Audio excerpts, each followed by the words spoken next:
Kain.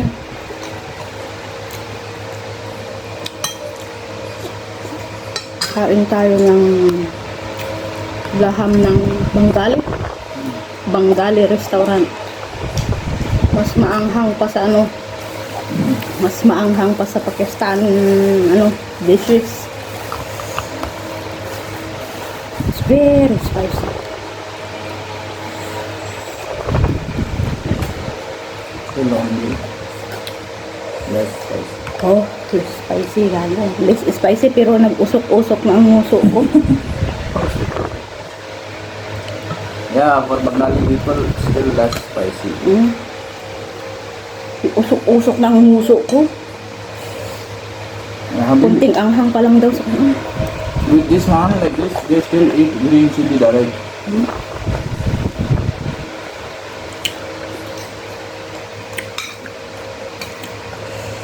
Anghang. May Bengali yung kaibigan niya. Yung asawa niya ng anak. Buntis ng anak. Tapos gusto niya lumabas agad sa ospital. Kasi yung mga binibili na pagkain sa ospital, walang anghang. Gusto nilang maanghang. Ibang gali sila. Gusto nilang mga pagkain yung sobrang anghang.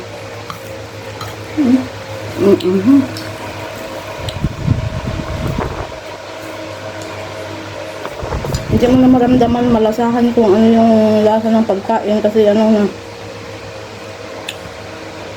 puros anghang na lang ang nasa bunganga mo. Hindi ko na malasahan kung may asin ba o wala.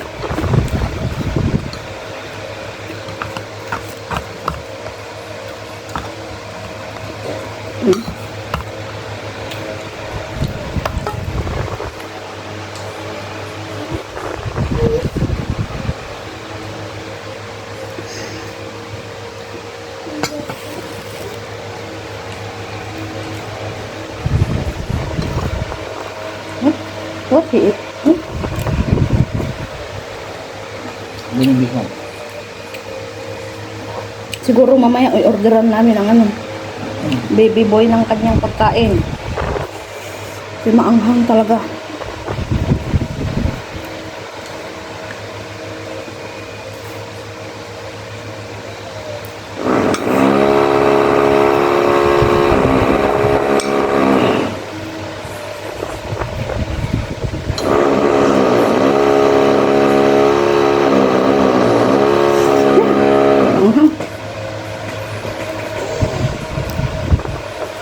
It's spicy.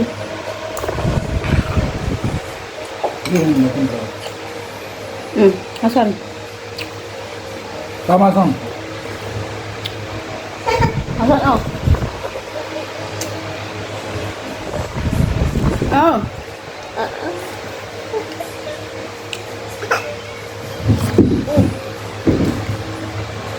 You take before way that one.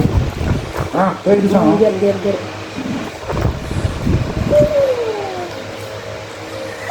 There. You don't eat only. Oh.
Still you have cold drink, still spicy. Mm.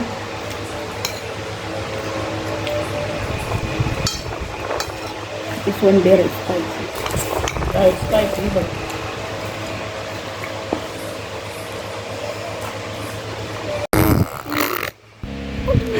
At ayun nga guys, oh. Umaga na dito at si Bibi busy sa pag laro ng kanyang laway. Oh, nagport. Ka-cute ng batang ere, oy. Grabe maglaro ng kanyang laway. Nag-iingay-ingay din ang batang ito talaga. Hindi na siya makalabas. 3 days na ngayong hindi makalabas kaya boring. Iwan ko saan niya natutunan ang ganyang paglaro-laro ng kanyang laway, oy. Natatawa na lang kami. At ito guys ang nakuha ni Hani sa grocery sa kaya mga fruits at saka may kangkong. Parang kangkong yan guys, o alukban. I-try ko ilaga. Chips, walang chocolate, sodas at saka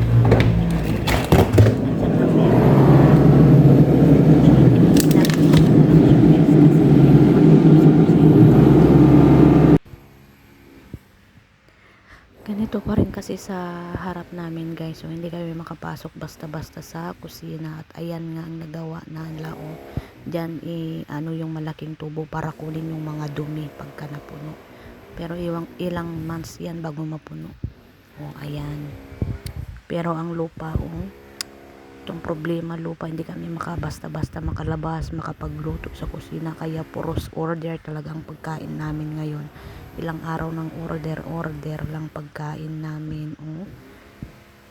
Kapag na yan bukas, sana magtigas na yan bukas, sana makuha na nila.